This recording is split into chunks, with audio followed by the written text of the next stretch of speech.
Bismillahirrahmanirrahim. Assalamualaikum warahmatullahi wabarakatuh. Waalaikumsalam warahmatullahi wabarakatuh. Aduh. Hamdan katsiran thayyiban mubarakan fihi kama yuhibbullah wa yarda. Asyhadu an la ilaha illallah wa asyhadu anna Muhammadan abduhu wa rasuluh. Allahumma shalli wa sallim wa karim wa barik ala nabiyyina wa syafi'ina wa maulana Muhammad wa ala alihi wa sahbihi wa man tabi'ahum bi ihsanin ila yaumil amma ba'd.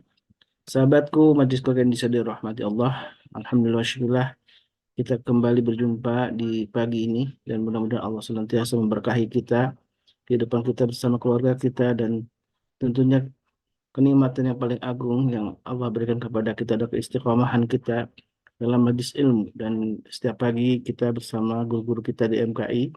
Nah, alhamdulillah masih berkesempatan kita untuk thalabul ilm. Eh, Sebagaimana biasanya di pagi ini sebenarnya kita biasa bersama Ustaz Adi Al-Jambari Qadarullah. Beliau sedang sakit dan kita doakan mudah-mudahan Allah Subhanahu wa taala selalu segera mengangkat penyakit yang beliau rasakan. Allahumma ashfi, ya. Allahumma rabbana azhibil ba'sya washfi wa anta syafi la shifa illa shifa'uka shifa'un la yughadiru saqama. Dan juga semuanya kepada jamaah juga yang sedang kurang sehat barangkali Allah, dan juga mungkin ada juga yang sedang kesulitan, Allah segera angkat penyakitnya dan juga Allah berikan jalan keluar yang terbaik. Alhamdulillah jamaah semua yang dirahmati Allah, pagi ini guru kita juga sudah hadir, Tuan Guspan Fajar, yang akan menggantikan kajian di pagi ini. Dan sebagaimana biasanya juga saya selalu mengingatkan usin wa iyyakum untuk senantiasa beristiqomah dalam infak fisabilillah di setiap pagi. Mudah-mudahan ini kebiasaan yang Allah ridhoi, ya, karena salah satu amal yang paling dicintai Allah adalah keistiqomahan kita dalam amal itu. Baik, alhamdulillah di pagi ini kita akan uh, berbeda seperti mana biasanya. Kalau seperti biasanya kita mempelajari Asmaul Husna dengan Ustaz Dodi, dan di pagi ini Tuan Guru insya Allah akan menyampaikan sebuah kajian kitab, ya, yang merujuk kepada kitab karya Imam Al-Bukhari. Mungkin banyak sekali kita sudah mengenalnya, ya. Beberapa hadis yang diriwayatkan oleh beliau adalah eh, banyak sekali dan sudah alhamdulillah sudah sampai kepada kita. Dan ini salah satu kitab yang ditulis oleh beliau Imam Al-Bukhari yang nama lengkapnya Abu Abdillah eh, Muhammad bin Ismail bin Ibrahim. Eh, dan beliau adalah berasal dari Bukhara. Bukhara itu berada di, kalau sekarang, Rusia gitu, ya. Dan alhamdulillah wa syukurillah, Tuan Guru juga akan mengangkat sebuah tema eh, dalam kitab ini, insya Allah tentang doa Nabi Muhammad SAW. Nanti akan kita mendapat penjelasan banyak tentang, karena ini kitab yang sangat tebal, ya. Al-Adabul Mufrad yang bercerita tentang akhlak tentang akhlak, ya. Baik, alhamdulillah wa syukurillah. Tuan Guru, bagaimana kabarnya? Alhamdulillah, Masya Allah, Tabarakallah. Apa kabar Ustaz Khalis? Alhamdulillah, alhamdulillah, sehat walafiat. Alhamdulillah. Baik, Ustaz, nih karena ini mendadak, alhamdulillah Barakallah. setelah bisa hadir, ya, bisa ada waktu bersama kita, dan akhirnya kita bisa mengisi kembali pagi ini dengan sebuah kajian ilmu yang Masya Allah, Tabarakallah. Mudah-mudahan jamaah yang selalu istiqamah hadir ini mendapatkan keberkahan dari Allah Subhanahu wa Ta'ala. Ini kitab yang sangat tebal, Ustaz, ya, tentang Al-Adab Al-Mufrad itu sebenarnya, ya. Betul. Karangan Al-Imam Al-Bukhari rahmatullah alaih. Kitab Al-Adabul Mufrad. Temanya tentang apa nih yang akan dibahas, Ustaz? Baik, tadi pas langsung diminta, saya coba lihat kitab yang ada di depan meja saya. Masya Allah, Lagi tabarakallah. tilawah, saya telepon, berkenan, Tuan Guru gantikan Ustaz Dodi, beliau lagi sakit, ya saya doakan. Dan kita doakan Ustaz Dodi semoga diberikan sehat walafiat. Amin, amin. Langsung saya lihat ada kitab depan meja saya, ya udah, kitab Al-Adabul Mufrad. Saya cari-cari temanya, langsung buka tentang doa Nabi Muhammad Sallallahu Alaihi Masya Allah. Wasallam, perkara-perkara yang Nabi Sallallahu Alaihi Wasallam minta di dalam doa-doa beliau. Baik, Fayatul Kita Mashkur, bahas Ustaz. ini tentang doa Nabi Sallallahu Alaihi Wasallam. Silakan Ustaz untuk dimulai Baik. katanya. Bismillahirrahmanirrahim. Assalamualaikum warahmatullahi wabarakatuh. Waalaikumsalam. Waalaikumsalam Waalaikumsalam warahmatullahi warahmatullahi wabarakatuh. wabarakatuh. Bagaimana kabar semua jamaah HKI? Alhamdulillah. Sehat semua, sehat. Alhamdulillah baik Alhamdulillah. yang hadir. Tabarakallah Bunda Arini, Bunda Elvina, Bunda Alhamdulillah. Tuti, Masya Allah, tabarakallah yang hadir. Bunda Yanti, semuanya. Bunda Nadia, tabarakallah. Kita bersyukur kepada Allah Subhanahu wa taala di pagi hari ini Allah masih memberikan kepada kita nikmat dan karunia Allah Subhanahu wa taala yang sangat besar, yang sangat banyak. Kalau kita sebut satu persatu, tidak mampulah kita sebut nikmat Allah Subhanahu wa taala sampai tuntas. Di antaranya adalah nikmat sehat. Tadi saya tanya bagaimana kabar semuanya? Alhamdulillah sehat. Itu nikmat Allah Subhanahu wa taala. Dan insya Allah kaitannya nanti ini akan kita bahas doa yang dipanjatkan oleh Nabi Shallallahu Alaihi Wasallam. Di antara yang diminta adalah nikmat sehat. Maka kita bersyukur kepada Allah Subhanahu Wa Taala. Allah masih memberikan kepada kita keluasan dalam melakukan aktivitas kita dengan nikmat anggota tubuh yang Allah berikan. Mata bisa melihat, lisan bisa berucap, kemudian kaki, tangan masih melakukan sesuai dengan fungsinya. Semua itu adalah karunia Allah Subhanahu wa taala. Maka kita bersyukur, kita buka hari kita ini dengan memuji Allah atas limpahan nikmat karunia yang Allah berikan kepada kita semua. Kita sampaikan selawat salam kita kepada Nabi Sallallahu Alaihi Wasallam, kepada keluarga dan seluruh sahabat-sahabatnya. Dan tentunya kita berdoa, berharap, memohon kepada Allah dengan selawat salam kita, Allah langgengkan nikmat tersebut. Boleh kita bertawassul dengan amal saleh untuk perkara yang kita minta kepada Allah. Kita bertawassul dengan amal ibadah kita, diantaranya adalah kita berselawat kepada Nabi, mohon apa yang kita minta. Di antaranya tadi kita minta diberikan sehat walafiat. Maka dengan selawat salam itu juga kita jadikan sebagai wasilah kita untuk minta kepada Allah. Semoga Allah jaga kesehatan kita semua. Yang sakit kita doakan. Di antaranya Ustaz Dodi, Ustaz Khalis, dan mungkin ada jamaah yang kurang sehat. Diberikan ujian oleh Allah Subhanahu wa taala, Allah angkat penyakitnya, Allah jadikan sebagai pelebur dosa, khilaf dan kesalahan kita dan menjadi tangga kita untuk lebih tinggi derajat kita di sisi Allah Subhanahu wa taala. Amin ya rabbal alamin. Baik jamaah, jadi kita akan coba membahas doa yang Nabi Shallallahu Alaihi Wasallam panjatkan di dalam permohonan beliau. Dan doa ini termaktub dalam kitab Al-Adabul Mufrad lil Imam Al-Bukhari rahmatullah alaih.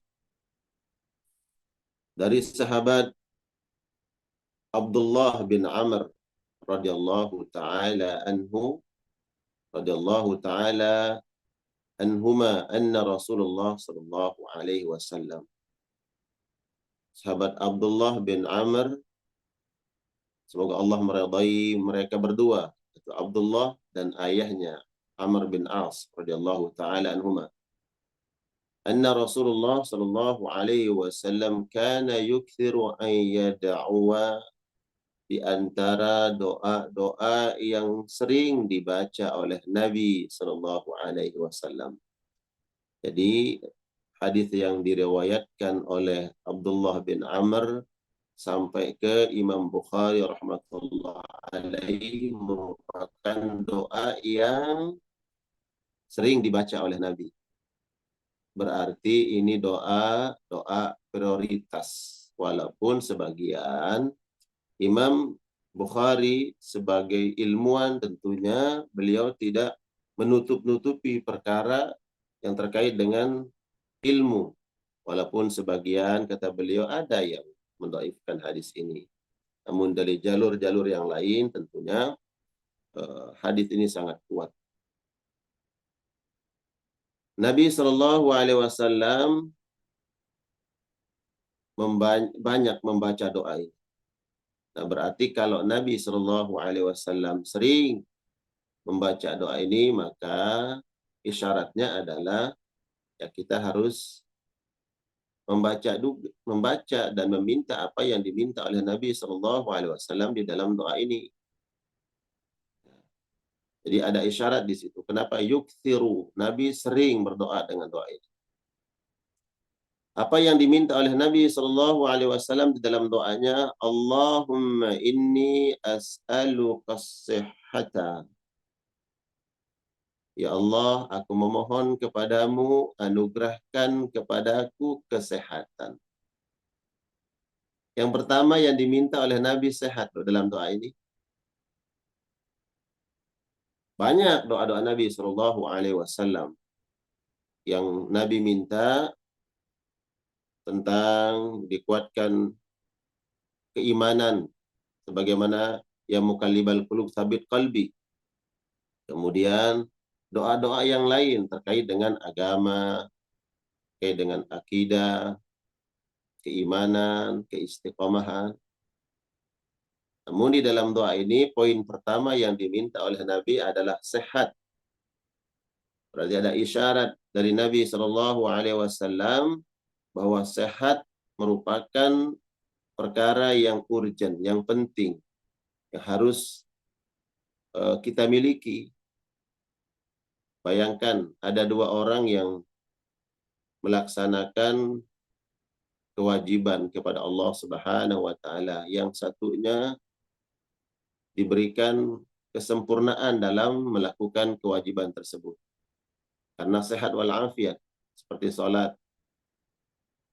Nabi sallallahu alaihi wasallam mengajarkan salli qa'iman, salatlah kamu dalam keadaan berdiri.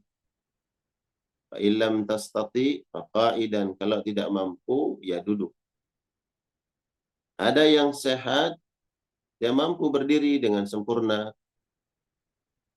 Kemudian yang satunya sakit, tidak mampu berdiri. Maka kemudian dia duduk. Apakah kemudian keutamaan salat orang yang berdiri dengan yang duduk sama atau tidak? Para ulama mengatakan berbeda. Ya. Maka disinilah pentingnya kemudian kita melihat keutamaan sehat. Yang saya ingin sampaikan jamaah sekalian Allah muliakan, mintalah kesehatan itu diniatkan agar sempurna dan maksimal dalam mengaktualisasikan perintah Allah sebagai wujud ketaatan kita kepada Allah. Karena banyak orang yang sehat jamaah, tapi kesehatan ini tidak menghantarkan dia kepada kebaikan. Jadi Nabi minta sehat ini, niatkan kesehatan untuk taat kepada Allah. Ya. Jadi doa saja jemaah. Doa kita minta kepada Allah agar sehat itu sudah menjadi nilai ibadah. Bunda Elvina hadir pagi hari ini dalam keadaan sehat.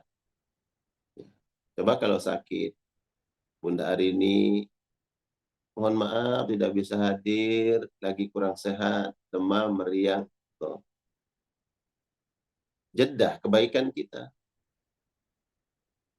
Saya infokan ke jamaah di MTI, mohon maaf, malam hari ini saya tidak bisa ngisi kajian. Kenapa? Lagi demam.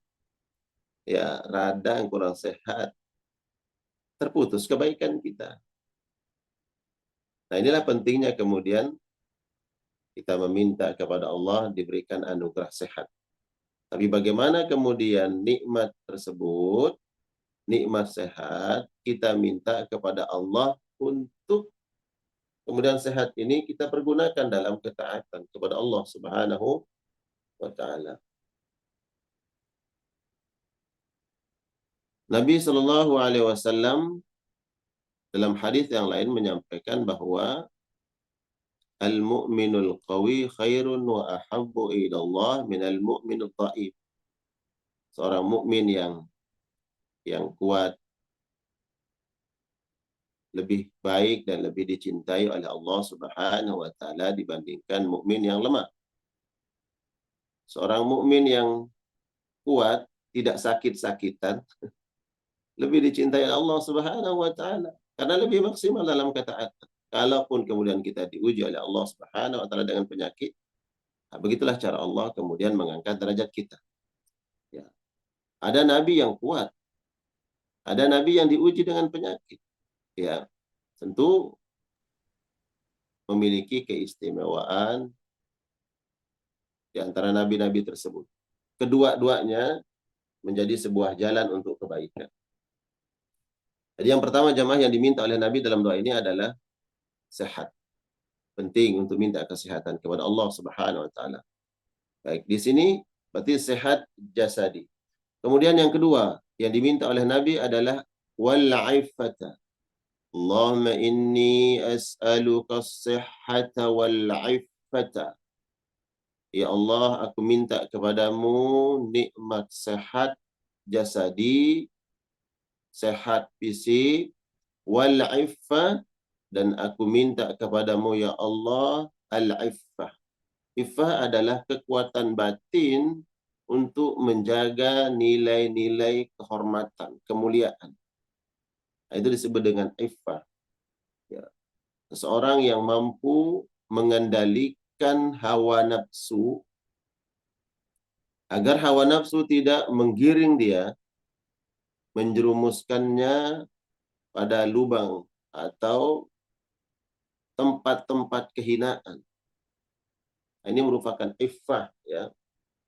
Orang yang menjaga kemuliaannya, menjaga harga dirinya, menjaga kemuliaan agamanya, ini orang-orang yang berusaha iffah.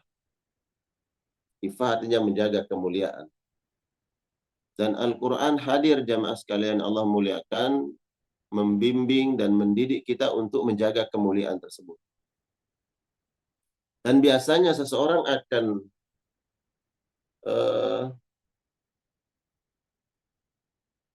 dia akan jatuh muru'ah kemuliaan disebabkan karena ucapan lisan. Kedua, karena pandangan, ya. Yang ketiga, karena karena kemaluan. Inilah kadang ya sarana-sarana yang terkadang menyebabkan seorang muslim jatuh pada kehinaan. Apa yang dia lihat, apa yang dia ucapkan, kemudian karena kemaluan. Ini yang menyebabkan seseorang jatuh kepada kehinaan. Sehingga Al-Quran hadir untuk memanage, untuk menjaga tiga hal yang saya sebut tadi. Agar kemudian kita terjaga kemuliaan kita. Nanti bisa dicek bagaimana Al-Quranul Karim senantiasa membimbing manusia untuk menjaga ucapan. Di dalam Al-Quran, surat Al-Ahzab ayat 70 sampai 71. Ya. Al-Ahzab ini sudah kita tadabburi, ya. Kita belum sampai kepada kita sudah bahas ini nih, di surat Al-Ahzab, ya. Ayat 70-71. Allah Subhanahu wa taala berfirman, ya ayyuhalladzina amanu, wahai orang-orang yang beriman. Dipanggil orang-orang yang beriman oleh Allah Subhanahu wa taala. Ada poin penting, ada pesan yang ingin Allah sampaikan terhadap orang-orang yang beriman agar terjaga kemuliaannya dan kehormatannya. Ya ayyuhalladzina amanu, wahai orang-orang yang beriman. Ittaqullah, bertakwalah kalian kepada Allah. Wa qulu qawlan sadida, dan berucaplah, berbicaralah perkara-perkara yang sadida, perkara-perkara yang mengandung kebaikan. Al-Quran mengatakan kalau ada sesuatu yang kau ucapkan keluar dari lisanmu, maka hendaknya yang kau ucapkan, yang keluar dari lisanmu adalah sesuatu hal yang bernilai kebaikan. Kebaikan itu akan memberikan pahala dan mengangkat kemuliaan seseorang. Nah, kalau ucapannya, ya, mohon maaf, ucapan-ucapan yang seronok, ucapan-ucapan yang merendahkan, maka akan membuat seseorang menjadi terhina apabila tidak menjaga ucapannya, sembarang dalam bicara, ceplas-ceplos, tidak berpikir terlebih dahulu baru bicara. Ya. Makanya kemudian Nabi SAW mengatakan bahwa ada satu kalimat yang keluar dari lisan seseorang yang melemparkannya ke dalam kerak neraka. Ya. Terkait dengan konten yang dia ucapkan, mungkin dianggap biasa, tapi dalam pandangan Allah, suatu hal yang sangat dibenci. Inilah kemudian Al-Quran membimbing lisan kita. Ya ayyuhalladzina amanu taqullah wa qulu qawlan sadida. Berucaplah kalimat-kalimat yang benar. Ya. Para ulama kemudian menjelaskan qawlan sadida ini seperti apa. Ya. Pertama, terkait dengan kontennya. Kita mau bicara ini, bicara masalah apa? Kalau yang kita bicarakan adalah sesuatu kalimat yang mengandung kebaikan, kebenaran, inilah qaulan sadida. Kemudian juga terkait momentumnya. Momentum, ada ucapan-ucapan yang baik, nasihat-nasihat yang benar, tapi tidak disampaikan pada momentum yang tepat. Ya. Maka bukan kebaikan yang timbul, bukan kebaikan yang didapatkan, tapi kerusakan, ada mudarat yang timbul. Ya, makanya kemudian pentingnya kita memahami metodologi hukum Islam atau usul fiqh, bahwa ada orang yang ingin menghilangkan sebuah keburukan dengan nasihat, tapi kemudian menimbulkan perkara yang lebih besar, ya, keburukan yang lebih besar. Maka kaidah fikih mengajarkan darul mafasid muqaddamun ala jalbil masalih. Ya, mengantisipasi tidak timbulnya sebuah keburukan itu lebih diprioritaskan daripada mendapatkan sebuah kebaikan, sebuah maslahat. Kalau kemudian kita timbang, ya, kita perkirakan ini maslahatnya lebih baik atau keburukannya lebih besar. Ya, kalau kemudian kebaikannya itu kalah dengan keburukan sesuai dengan prediksi dan asumsi kita, sebagai seorang yang berilmu ya tentunya, maka kita meninggalkan untuk mendapatkan kebaikan demi menghilangkan sebuah mudarat atau menjaga tidak timbulnya sebuah mudarat lebih besar. Mungkin dari ucapan kita, dari perbuatan kita. Ya. Jadi bagaimana kemudian Al-Quran ini membimbing, ya, agar kita menjaga ucapan kita. Qaulan sadida itu adalah ucapan yang benar. Ya. Apa yang terkandung nilai-nilai dari ucapan yang keluar dari lisan kita. Dan ini kembali kita untuk mengetahui, ya, nilai-nilai ucapan kebaikan yang kita sampaikan itu tentunya tidak lepas dari qala Allah, qala Rasul. Ya, ini firman Allah, ini sabda Nabi Sallallahu Alaihi Wasallam. Dan pentingnya kemudian kita membekali diri dengan ilmu. Ya. Kemudian Al-Quran membimbing lisan kita. Allah berfirman di dalam Al-Quran, potongan surah Al-Baqarah ayat 83 di akhir ayatnya. Wa qulu linnasi husna. Kalau engkau bicara dengan manusia, maka berbicaralah perkara-perkara yang baik. Nah, semua apa yang keluar dari lisan kita ini hendaknya bernilai kebaikan. Ya. Agar kita tidak menyesal. Berapa banyak orang yang kemudian menyesal karena tidak menjaga ucapannya. Betul tidak, Ustaz Khalis? Setelah bicara, kemudian tersebar, menjadi viral, setelah itu meringis, nangis, menyesal karena terjerat undang-undang IT. Ya, itu contoh kecil. Seorang laki-laki kemudian menyesal seumur hidupnya. Kenapa? Karena tidak memanage ucapannya. Dengan gagah berani, merasa nanti tidak akan menyesal. Dia tidak menjaga ucapannya. Oh, bagaikan air yang keluar dari teko. Meluncur tuh kata-kata, saya talak kamu. Belum berpikir. Setelah itu, terjadi perceraian, perpisahan. Belum 1 bulan, udah menyesal. Suaminya nangis-nangis, Ustaz, saya pengen balik lagi. Udah talak berapa? Talak 3, Ustaz. Tuh, kamu nggak pandai menjaga lisan. Ya. Sekarang terus gimana? Bisa nggak, Ustaz? Saya balik lagi ke istri saya. Ada jalannya? Nggak ada. Ya. Kamu nggak bisa balik dengan istrimu, itu sulit. Bahkan lebih sulit daripada gajah masuk ke lubang jarum.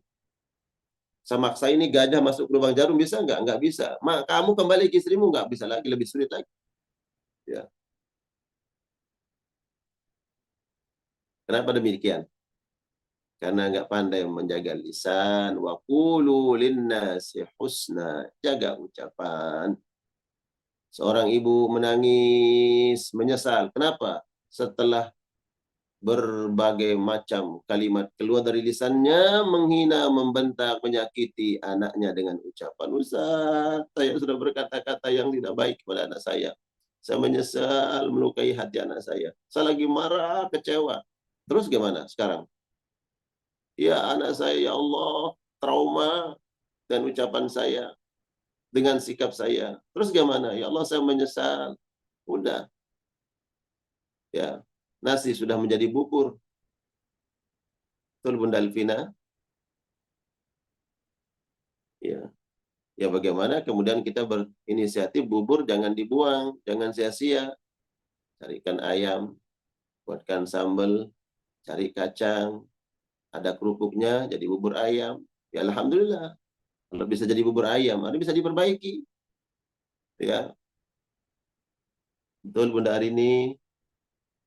Ya Tuan Guru. Masya Allah. Wa qulu linnasi husna. Jaga ucapan. Ya Allah. Hadhihi nasihah li wa lakum ayyuhal ikhwah. Nasihat ini keluar dari saya, yang paling berhak untuk mendapatkan nasihat ini adalah diri saya sendiri. Saya sedang menasihati diri saya sendiri untuk menjaga lisan dan ucapan saya, dan kita semua yang hadir di majelis ini. Ya. Lisan tak bertulang, tapi kalau sudah melukai, melebihi daripada senjata yang tajam. Betul tidak? Bukankah satu negara dengan negara yang lain terjadi peperangan karena bersumber dari ucapan? Satu kabilah dulu, ya, di zaman di zaman bangsa-bangsa Arab dulu, berbagai macam bentuk kabilah. Satu kabilah perang dengan kabilah yang lainnya karena ucapan. Saya mau cerita gini, penyesalan. Ada sebuah burung yang terkenal suaranya indah, merdu. Ketika dia berkicau itu, subhanallah, burung-burung yang lain tidak ada yang berani berkicau. Kenapa? Karena kalah merdu daripada burung ini. Kalau dia udah berkicau, subhanallah, burung-burung yang lain tiarap semua. Kamu nggak ada apa-apa kicauanmu. Tuh, dengar burung itu. Pada suatu pagi yang cerah, berkumpullah burung-burung yang memiliki suara-suara yang indah. Kemudian datanglah ini burung yang paling indah suaranya. Dia berkicau. Dengan bangga dia berkicau, memamerkan suaranya yang indah. Cuit, cuit, cuit, cuit, cuit, cuit. Burung-burung yang lain diam. Ya. Akhirnya burung ini merasa paling baik suaranya, paling indah. Dia tidak memberikan kesempatan burung-burung yang lain untuk berkicau. Hanya dia berkicau bangga. Tiba-tiba datang seorang pemburu. Seorang pemburu. Pemburu itu kemudian tertuju pandangannya ke burung yang berkicau. Ini nggak berhenti-berhenti. Dia berkicau terus. Wah Allah, ini ada burung yang indah suaranya. Kemudian dibidik, ditembak, cedar. Kenalah itu burung. Kena menjadi sasaran, kena peluru. Kemudian dia terjatuh, burung ini. Jatuh.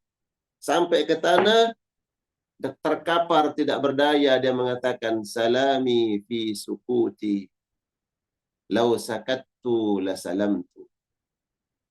Ternyata keselamatanku itu apabila aku diam. Seandainya aku diam, aku akan selamat. Maksudnya apa?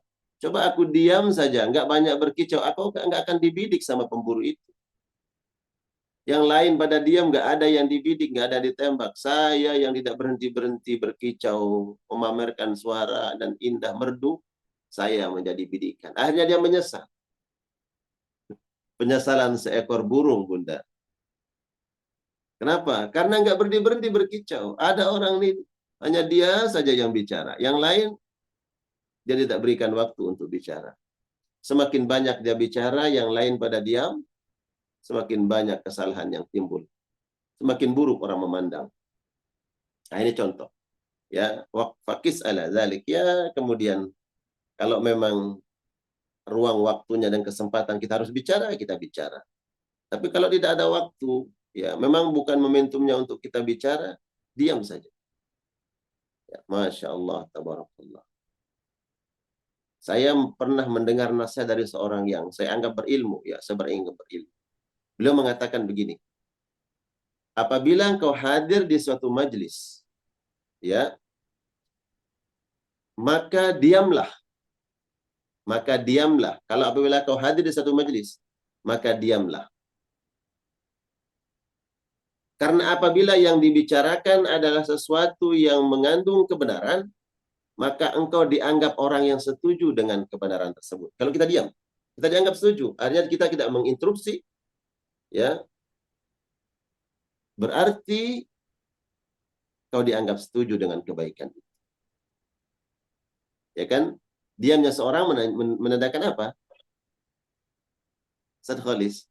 Diamnya seorang kan menandakan setuju. Kalau yang nggak setuju, dia instruksi, saya nggak setuju dengan itu. Apa ide gagasan Anda, itu saya nggak setuju. Kenapa? Oh, mungkin ada mudaratnya, ada kurang baik begini. Ya. Tapi kalau kita diam, as-sukut yadullu ala ridha. Diamnya seseorang menunjukkan bahwa dia setuju dengan apa yang dibicarakan. Kalau kita diam dan sesuatu yang dibicarakan suatu kebenaran, maka kita dianggap setuju dan ridha dengan kebenaran tersebut. Tapi kalau seandainya ada konten, ada sesuatu hal yang tidak baik, maka diamnya kita menunjukkan bahwa, ya, diamnya kita menunjukkan bahwa kita tidak terlibat dalam apa yang dibicarakan tersebut. Nah, jadi memang di sini kalau kita bicara tentang keutamaan as-sukut, ya, sukut diam atau usmut diam. Pesan Nabi SAW ini terkait dengan bagaimana kita menjaga lisan. Ada pesan Nabi, man kana yu'minu billahi wal yawmil akhir falyakul khairan aw liyasmut. Barang siapa yang beriman kepada Allah, kepada hari kiamat, maka hendaknya dia diam. Jemaah sekalian Allah muliakan, kata diam dalam bahasa Arab itu ada dua bentuk, ya, bentuk kalimat. Pertama, sakata, somata. Ya. Sakata artinya diam. Yang kemudian kita tahu fi'il amarnya adalah uskut. Uskut artinya diam. Ya, sakata diam. Kemudian somata. Somata artinya juga diam. Yang kemudian fi'il amarnya, kata perintahnya adalah au liyasmut. Usmut. Hendaknya dia diam. Nah, bedanya apa? Diam usmut adalah orang yang dia berpikir terlebih dahulu. Ya, dia berpikir menganalisa bahwa ini baik atau tidak. Ya, baik atau tidak. Nah, kemudian setelah dia berpikir, oh ini sesuatu hal yang tidak baik. Ya, sesuatu hal yang tidak baik. Maka kemudian dia diam. Itu maknanya usmut. Dan dia diam, tahu itu perkara tidak baik. Dia analisa dulu. Beda dengan orang yang diam, dia diam memang, ya udah dia diam, dia nggak bicara. Tapi tanpa ada sebuah analisa. Bukan sebuah pertimbangan, bukan sebuah pilihan. Memang, iya dia diam aja. Nah, jadi makanya Nabi kemudian mengatakan, "Falyakul khairan aw liyasmut." Berkata yang baik atau diam. Ternyata kata usmut yang digunakan sebagai diksi oleh Nabi itu, orang mukmin ya berpikir dulu. Ya, kalau baik, ya dia bicara. Kalau tidak baik, ya dia diam. Ada orang yang diam tanpa analisa, ya cuma dia diam aja, nggak ada reaksi apa-apa. Dan kemudian makna usmut juga adalah bahwa diam yang dari awal dia diam. Diam. Umpamanya, Ustadz Khalis ini lagi ngoceh. Ustadz Khalis lagi bicara. Mohon maaf. Pembicaraannya udah kemana-mana. Udah ngawur ngidul. Contoh, ya. Maka saya untuk memberikan perintah agar Ustadz Khalis diam itu, saya gunakan uskut, bukan usmut. Ya. Uskut, diam.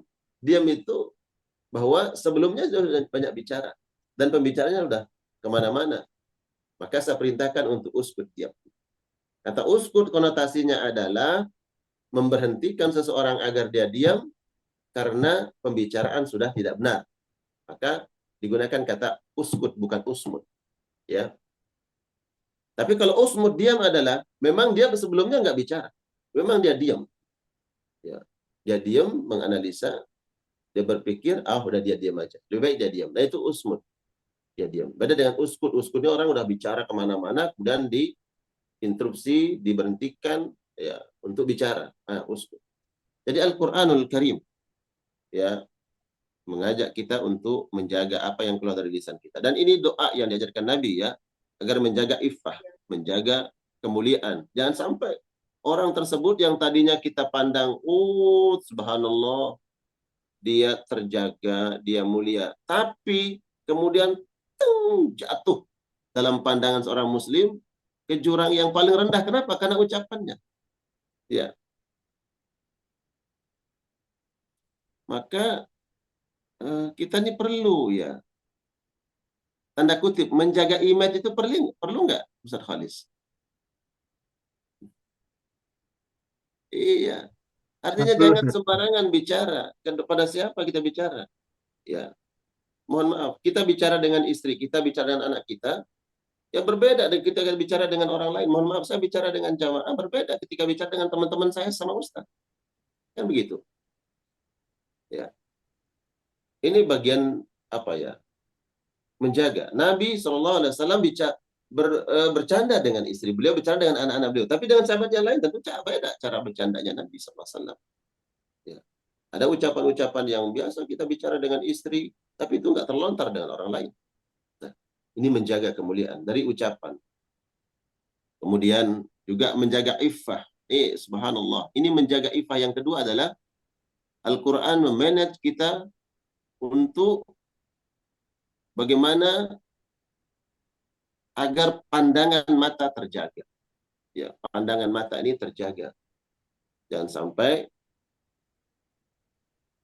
jatuh kemuliaan, hormatan seseorang karena tidak pandai menjaga pandangan. Dan Nabi mengingatkan pandangan ini merupakan anak panah setan yang melesat dengan cepat menghujam ke dalam hati seseorang. Kalau yang dia lihat adalah perkara yang baik, maka kebaikan secepat anak panah sampai ke dalam hatinya. Begitu juga keburukan, na'udzubillah. Allahumma hafazna, jaga kami Allah. Begitu juga kalau kita melepas pandangan pada objek-objek yang dilarang, maka secepat anak panah keburukan akan sampai di dalam hati kita. Na'udzubillah, na'udzubillah. Al-Quran di dalam surat An-Nur, kita sudah membahas surat An-Nur dalam majlis MTI Tadabbur Al-Quran dalam surat An-Nur, agar seorang mukmin selalu menjaga iffahnya, kemuliaannya, menjaga pandangan. Qul lil mu'minin yaghudduna min absarihim wa yahfazu furujahum dzalika azka lahum. Katakan bagi orang-orang yang beriman agar mereka menjaga pandangan mereka. Yaghudduna min absarihim, menjaga pandangan. Ini saya sudah jelaskan juga. Yaghuddu, menundukkan pandangan, ini banyak bentuknya. Ya, melepas pandangan secara berlebihan disebut dengan fudulun nazar. Fudulun nazar, berlebih-lebihan. Ya, tidak menjaga pandangan. Baik perkara yang menimbulkan syahwat, atau ketika kita memandang sesuatu mengurangi nilai syukur kita kepada Allah Subhanahu wa taala. Jadi ada sesuatu yang kita pandang, yang kita lihat, kemudian menimbulkan syahwat.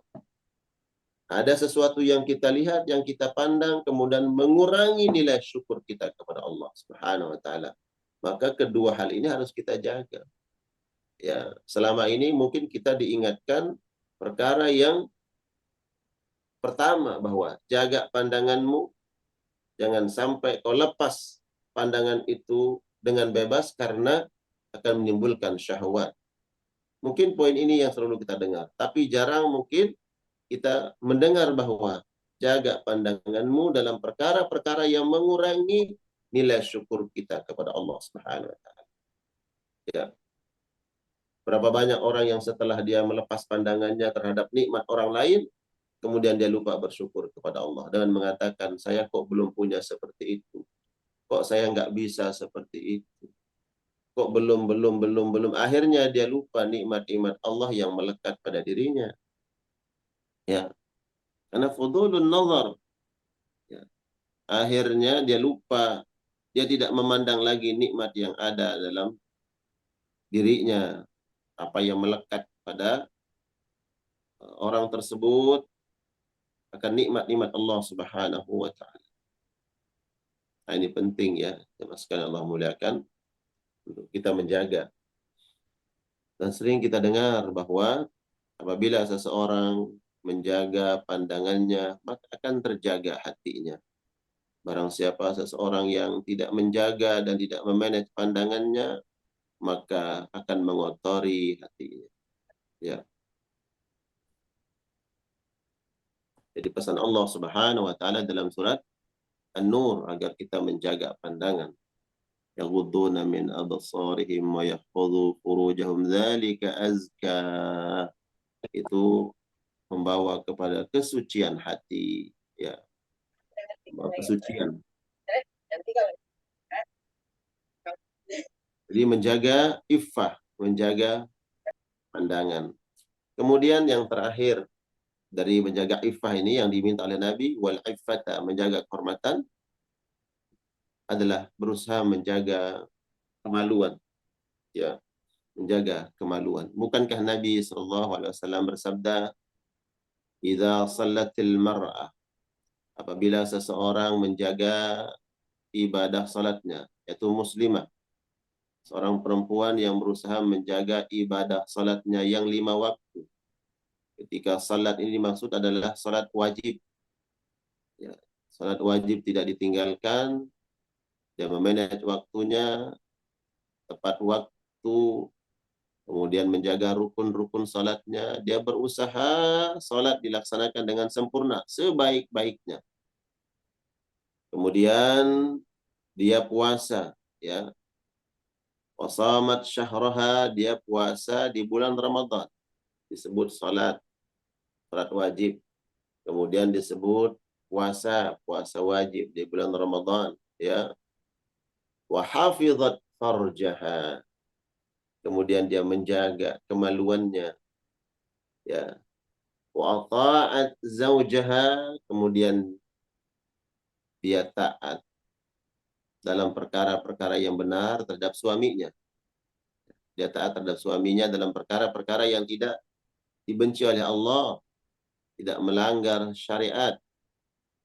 Maka kata Nabi, kelak di akhirat perempuan seperti ini dipersilahkan masuk ke dalam surga min aybabin sya'at, lewat pintu mana saja yang dia kehendaki, yang dia inginkan. Ya. Poin dalam hadis ini adalah bagaimana seseorang, baik laki-laki ataupun perempuan, wabil khusus muslimah, untuk menjaga, ya, menjaga, subhanallah, menjaga. Ini penting, jamaah sekalian Allah muliakan. Kalau isyarat ini sampai kepada kita, maka jaga anak keturunan kita dari apa yang memang sudah Nabi sampaikan. Maka perkara-perkara yang merendahkan, yang menjatuhkan nilai kemuliaan anak keturunan kita, hendaknya kita jaga. Jaga betul. Bagaimana dia berucap, apa yang menjadi tontonannya, apa yang menjadi gemaran yang dia gemari, kemudian bagaimana pergaulannya, subhanallah. Dan tentunya ini sebuah usaha yang terus ingin kita jaga dari Majelis Keluarga Indonesia. Bagaimana keluarga Indonesia jadi keluarga yang Allah redai, keluarganya diredai oleh Allah Subhanahu wa taala. Mohon maaf jamaah sekalian, sangat miris kalau kita melihat ada seorang ibu-ibu dengan pakaian syar'inya menggandeng anak gadisnya, mohon maaf, anak gadisnya tidak menutup aurat. Ya, mohon maaf, bahkan saya melihat, ya, ini sebagai pembelajaran tentunya. Ya Allah, bagaimana pemahaman terhadap agama ini? Bagaimana usaha seorang ibu, seorang ayah, suami istri untuk menjaga nilai-nilai agama anak-anak.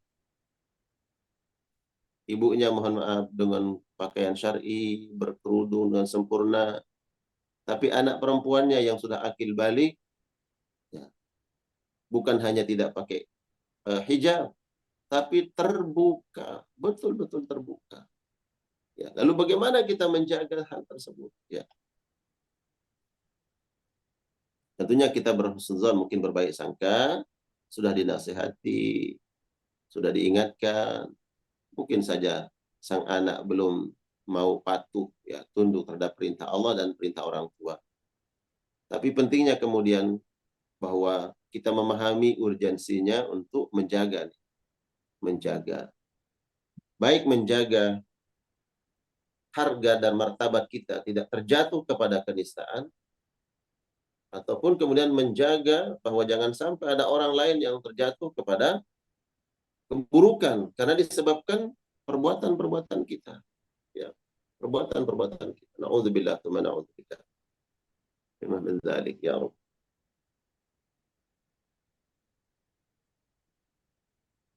Apa perkara-perkara yang menyebabkan seseorang jatuh kepada kehinaan harus kita jaga. Jaga ucapan, jaga pandangan, kemudian jaga penyebab-penyebab seseorang jatuh kepada perbuatan-perbuatan yang tidak diridai oleh Allah Subhanahu wa taala. Bagi seorang perempuan muslimah, menjaga auratnya yang harus ditutup, yang harus dijaga. Begitu juga anak keturunan kita. Ya ayyuhalladzina amanu qu anfusakum wa ahlikum nara. Orang-orang yang beriman, jaga dirimu dan jaga keluargamu dari dahsyatnya siksa api neraka. Ya, tentunya kita tidak rela apabila sehelai rambut pun daripada anak-anak kita terjilat api neraka. Na'udzubillah, tsumma na'udzubillah. Jadi ini doa yang diminta oleh Nabi. Yang pertama adalah sehat, kemudian iffah, yang menjaga kemuliaan kehormatan. Dan ada lagi, ini ada beberapa poin ya. Nabi minta wal amanah, menjaga amanah, wa husnal khuluq, dan agar engkau anugerahkan aku ya Allah akhlak yang baik. Subhanallah, Nabi SAW minta kepada Allah agar dikurniakan, diberikan akhlak yang baik. Nah, kita ini dibandingkan dengan akhlak Nabi SAW sangat jauh. Bagaimana akhlak kita terhadap Allah? Bagaimana akhlak kita terhadap syariat Allah? Bagaimana akhlak kita terhadap kedua orang tua? Jauh dibandingkan dengan akhlak Nabi. Namun perhatian kita terhadap nilai-nilai akhlak yang baik ini ya, seperti apa? Nabi SAW minta dalam doa-doanya agar dijaga akhlak beliau. Pernahkah kita minta dalam doa-doa kita, ya Allah, bimbing kami untuk senantiasa berperilaku, ya, memiliki akhlak yang baik. Ini diminta oleh Nabi, husnul khuluq. Husn artinya indah, baik, mempesona. Khuluq adalah sikap, perbuatan, tingkah laku. Ya, tentunya yang sesuai dengan syariat. Ya. Yang dipandang dalam pandangan syariat adalah akhlak yang baik. Kemudian yang terakhir, ridha bil qadar, yang diminta oleh Nabi dalam doanya adalah agar Allah lapangkan hatinya, ikhlas, ridha dalam setiap keputusan Allah Subhanahu wa taala, ya. Karena setiap keputusan Allah sesungguhnya baik, tapi kebaikan itu tidak sampai ke dalam hati kita. Kita menganggap apa yang diputuskan oleh Allah, yang ditakdirkan, tidak baik menurut kita. Padahal dalam pandangan Allah, setiap apa yang ditakdirkan hakikatnya kebaikan bagi orang-orang beriman. Wa asa an takrahu syai'an wa huwa khairul lakum. Bisa saja apa yang kau benci itu merupakan kebaikan, ya. Dan sebaliknya, apa yang kalian sukai, yang kalian senangi, belum tentu menjadi kebaikan. Itu menjadi keburukan. Wallahu ya'lamu wa antum la ta'lamun. Allah lah yang mengetahui, sedangkan kita tidak mengetahui. Ya, dibalik semua apa yang Allah tetapkan. Tapi kita berusaha nih, minta kepada Allah dikuatkan hati kita. Bahwa setiap keputusan Allah, takdir Allah dalam hidup ini merupakan kebaikan yang Allah berikan. Baik, itu jamaah sekalian Allah muliakan, terkait doa Nabi SAW. Kalau umpamanya kita tidak hafal teks hadis ini, diingat saja poin-poinnya. Pertama, minta kesehatan, minta agar diberikan iffah oleh Allah, dijaga kemuliaan kita oleh Allah.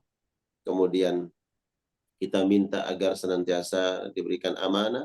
Kemudian husnul khuluq, akhlak yang baik, dan redha terhadap keputusan Allah. Jadi ada 5 poin yang diminta oleh Nabi dalam doa beliau, sebagaimana yang disampaikan oleh Abdullah bin Amr radhiyallahu taala anhuma, dan hadis ini sampai ke Imam Al-Bukhari rahmatullah alaih. Barakallah. Silakan Ustaz Falis. Alhamdulillah, syukurlah, jazakallah khairan Ustaz atas nasihatnya ya. Alhamdulillah pagi ini kita dapat sebuah doa yang memang disampaikan oleh Rasulullah SAW, memohon kepada Allah as-sihah wal afiyah wal amanah wa husnul khuluq, dan yang terakhir ridho, ya. Ridho dengan takdir Allah, ya. Dan inilah doa yang selayaknya memang kita doa. Bagaimana Rasulullah berdoa, dan Rasulullah pun berdoa kepada Allah Subhanahu wa taala untuk mendapatkan kesehatan, kemudian kemuliaan, ya, iffah, kemudian juga kesehatan, keridhaan, dan yang terakhir ada tadi ridha dengan takdir Allah, ya. Mudah-mudahan ini menjadi sebuah amalan yang bisa kita lakukan tiap hari, ya. Selepas sholat biasanya dilakukan oleh Rasulullah SAW, berdoa dengan dan di redaksi lain juga ada doa yang ini saja, Allah minas alqal huda wa tuqa, ya, wal afaf Ya, wal ghina, dengan redaksi yang betul. lain itu juga Ya. sama, memohon tentang iffah, itu kemuliaan, dan mudah-mudahan jamaah yang dimuliakan Allah, hari ini kita bisa setidaknya walaupun tidak menghafal, nanti insya Allah akan bisa juga redaksinya di YouTube, ya. Walaupun tidak hafal, tapi yang penting tadi ada 5 poin penting yang menjadi eh, permintaan kita sebagaimana yang diminta oleh Rasulullah SAW. Barangkali ada waktu, Ustaz, untuk kalau ada tanya jawab. Fadhal. Silakan, ada beberapa waktu sekitar 10 menit ya untuk tanya jawab kalau ada yang ditanyakan. Silakan jemaah. Silakan.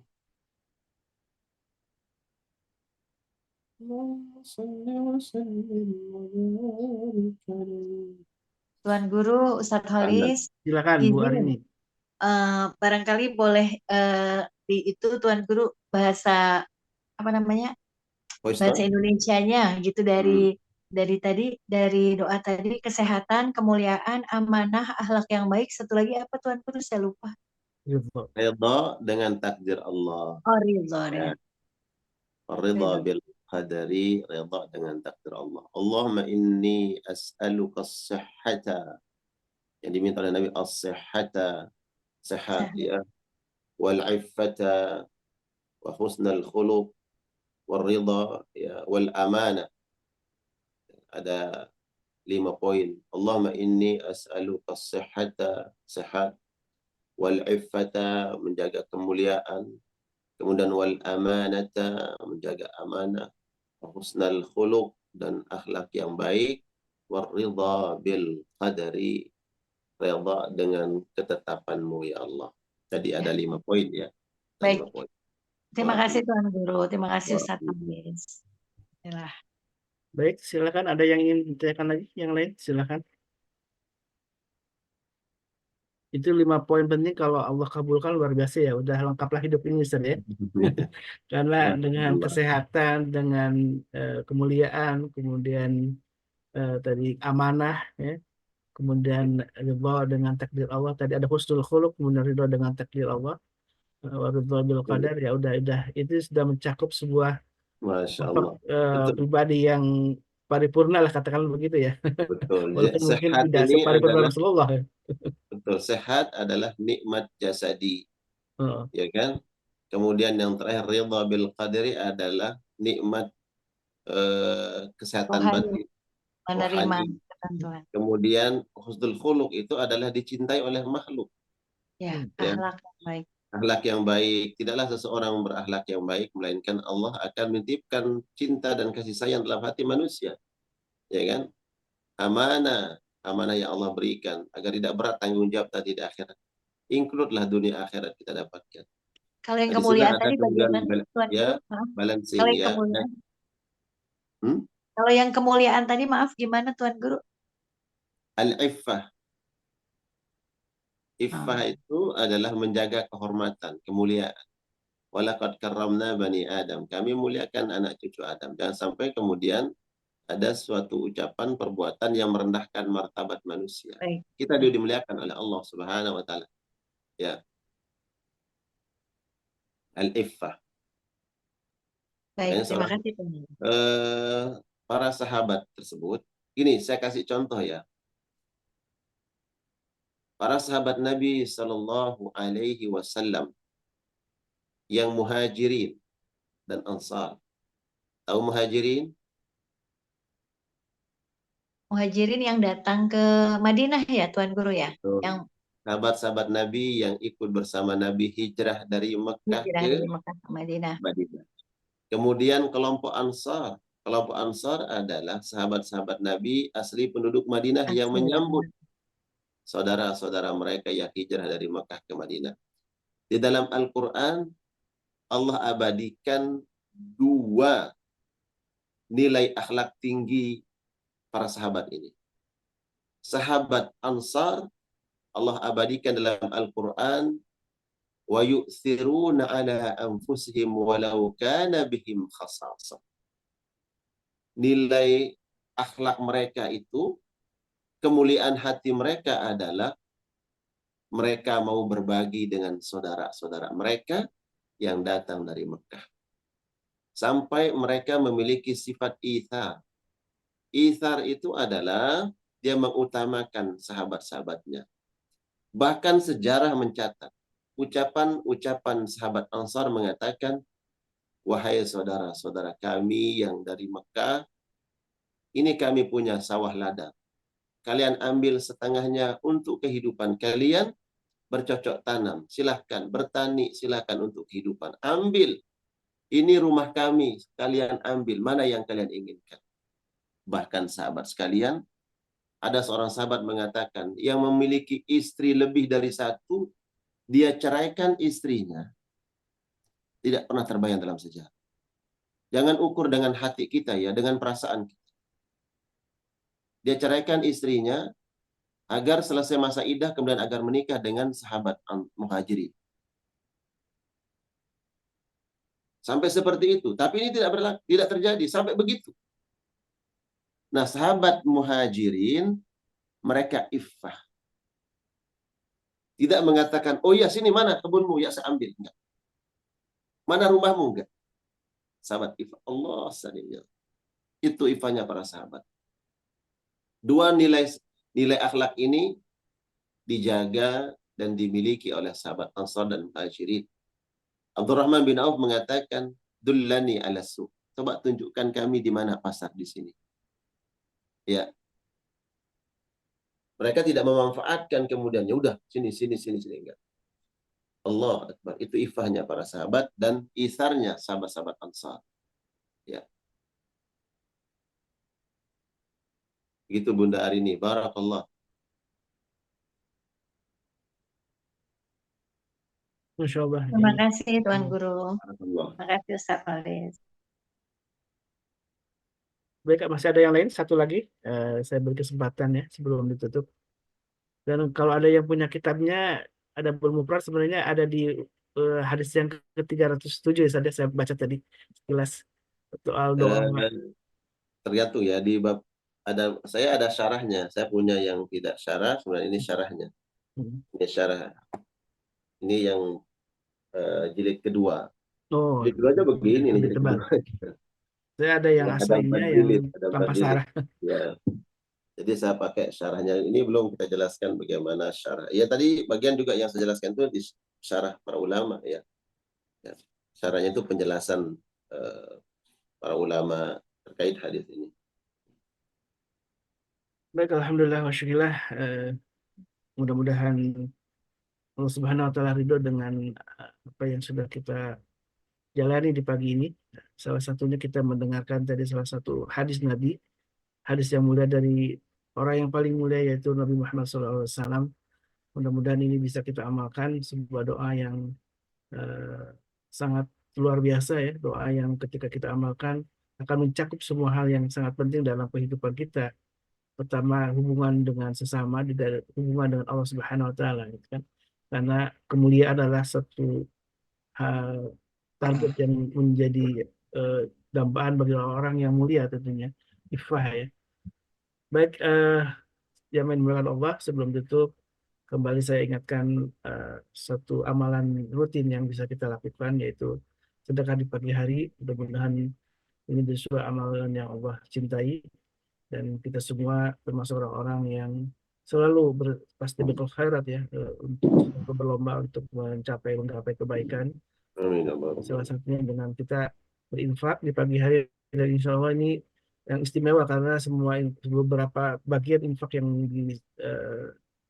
diamanahkan oleh jamaah akan kita sampaikan juga kepada saudara-saudara kita di Palestina ya. Karena beberapa warga Gaza yang sudah mengungsi di beberapa perbatasan ini insya Allah akan kembali dikunjungi oleh Bapak Haikal insya Allah di bulan Februari. Mudah-mudahan amanah dari bapak-bapak, ibu-ibu jamaah yang dimuliakan Allah bisa kami titipkan, kami sampaikan kepada yang berhak mendapatkannya, dan mudah-mudahan ini menjadi sebuah ikatan yang kuat ya antara kita dan kaum muslimin di Gaza yang sedang menderita kesulitan ya.